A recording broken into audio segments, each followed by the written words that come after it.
বাণিজ্যের বৈচিত্র্যকরণ ও ব্যবসায়িক সক্ষমতা বৃদ্ধির জন্য বিভিন্ন দেশের সাথে দ্বিপাক্ষিক সম্পর্ক জোরদারের চেষ্টা করছে অন্তর্বর্তী সরকার, জানিয়েছেন বাণিজ্য উপদেষ্টা শেখ বশির উদ্দিন। দুপুরে চট্টগ্রাম ওয়ার্ল্ড ট্রেড সেন্টারে সফররত পাকিস্তানের বাণিজ্য মন্ত্রী জাম কামাল খান ও বাণিজ্য উপদেষ্টা শেখ বশির উদ্দিনের সাথে মতবিনিময় করেন বন্দর নগরীর ব্যবসায়ীরা।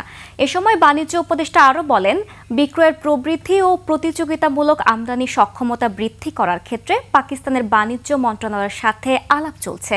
আর পাক বাণিজ্য মন্ত্রী জাম কামাল খান জানান, বাংলাদেশের সঙ্গে বাণিজ্য ও বিনিয়োগ সহযোগিতা বাড়াতে চায় পাকিস্তান।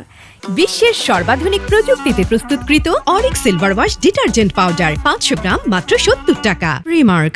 এ বছরের শেষে বাংলাদেশ পাকিস্তানের সরাসরি ফ্লাইট চালু এবং সমুদ্র বন্দরের মধ্যে কানেক্টিভিটি বৃদ্ধি পেলে আমদানি রপ্তানি বাণিজ্যে নতুন দুয়ার উন্মোচিত হবে।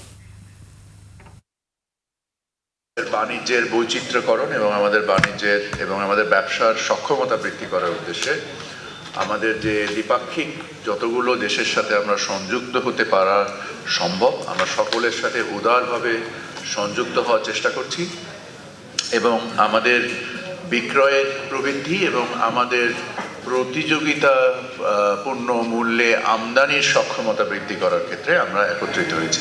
Joint venture collaborations in between our business community is very important. Already we have more than 10 delegations have come to Bangladesh, and we have identified them 4 to 5 months back, that which sectors they should be coming in. They should be coming very focused, and there are still more delegations to come in.